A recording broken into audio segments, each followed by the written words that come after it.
Hey guys, how's it going? Welcome back to another video. It's been a while since I posted, but it's about that time. We're dyeing and waxing traps today. I just got done dyeing them all. A few conibears, some coyote traps, and some Duke 1.5 for coons and whatnot. Of course, you don't have to worry about the dog proofs because they're powder coated. But we're getting ready to wax some traps, so I was just gonna bring you guys along for that. Sorry you couldn't see the dyeing part, but if we find any extra traps we need to do that too, I'll throw that in there for you. So stay tuned, guys. We're gonna wax these traps. All right, guys, don't mind my appearance because I'm out here working today, working on traps, prepping traps, getting everything ready. But here I have a cheese grater, just a cheap cheese grater, and I have I think it's a 1 pound block of wax. I'm not sure how much it is, but we got our pot right here. It's heating up, and we're just gonna grade this in like it was basically a block of cheese, and just shred it up kind of over this pot. You can hear that hissing. That's the propane fire underneath the pot, and you shred this stuff in there, and it heats up and turns to liquid, and it'll float on top of the water. And when we set our traps down in there,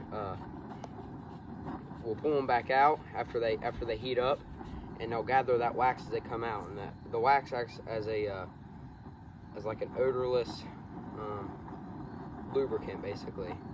So it kind of seals the odor of the traps, and it works as a lubricant. So I'm just going to shred this in there.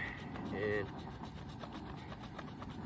okay, guys, hopefully you can hear me over the hissing of the propane fire, but you can see this little film gathering on top. This is all the wax that I've graded in.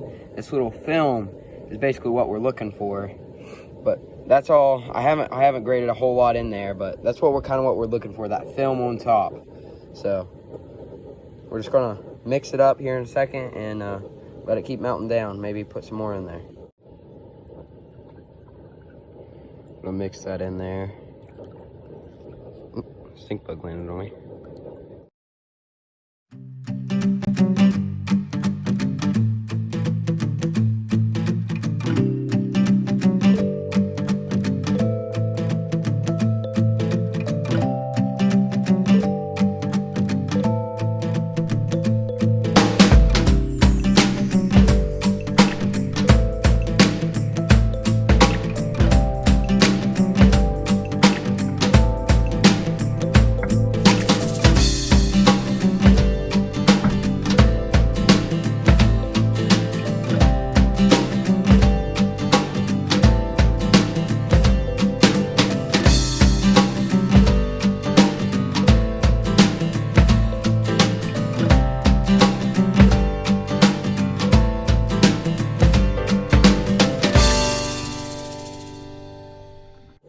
All right, guys, the wax is finally starting to do its thing.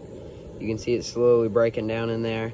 So we're gonna grab a few traps and try it out. All right, guys, we got a freshly dyed muskrat trap. I believe it's a Victor #1, but I'm not sure. It's just a little long spring. So we're gonna try it out. It looked good. She goes.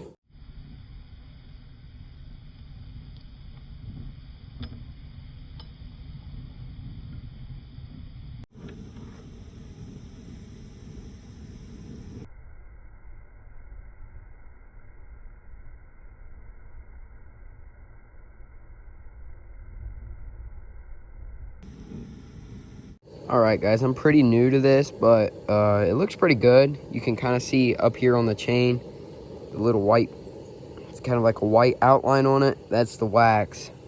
You can kind of see it right down there too. So we're gonna give it a minute and let it dry out and check it out. All right, guys, I don't think it's looking too bad at all. So I think next time I'm gonna leave the next few traps in there for a little bit longer and let them heat up better so they'll absorb that wax. But you can see it gathering right there. So I think it's a good sign. All right, guys, we got 2 Duke 550s going in the pot. Or, well, excuse me, that's an MB 550 and a Duke 550.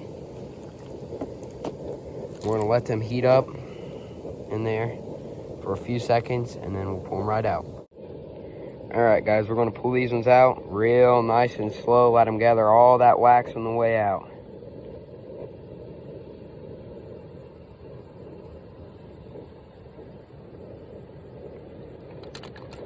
Shake them out a little bit. Then we're gonna go hang them up.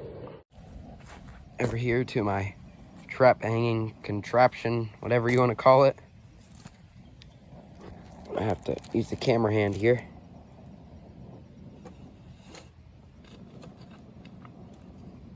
If I can get them on that nail. Perfect. It's just a few nails between two stools, and those ones are good to go. 3 Duke 550s, in the pot they go.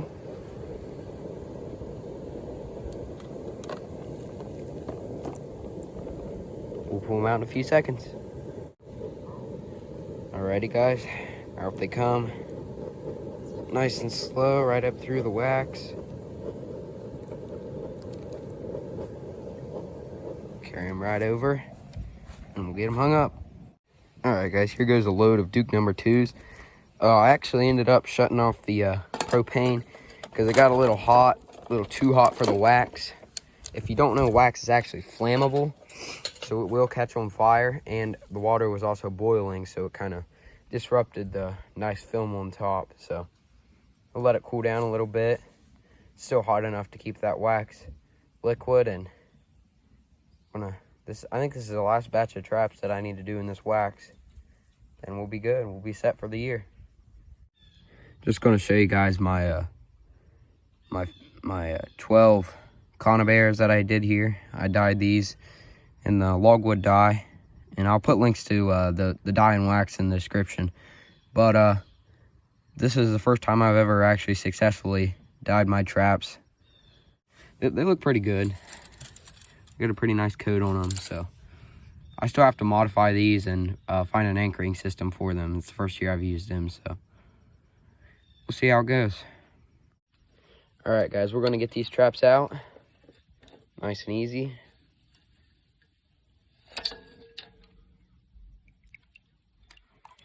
Looking good. I'm gonna hang these ones up. Like I said, guys, this is my contraption here. It's just an old piece of wood I had. Put a few nails in it, and put it between two stools, and hangs up my traps, lets them dry. But I'll go ahead and show you the ingredients I use for my wax and dye. So for the dye, I just got the logwood trap dye. I got all this stuff on F&T. They have just about anything you need for trapping. F&T Fur Trading Post, I believe. Check them out online. And they got the directions right on them. It's pretty nonchalant, easy to use. I did not let them sit for 1 hour, but I have watched videos on this before and done my research. And as long as the traps get up to the temperature of the water and the dye, then it'll stick just fine. As you can see, it worked just fine for me. And then the wax, here's the wrapper from it. I just have the little tag. But same thing, directions right there. Like it says, wax is flammable, do not overheat, you know. And it's just odorless trap wax from F&T. So that'll do ya.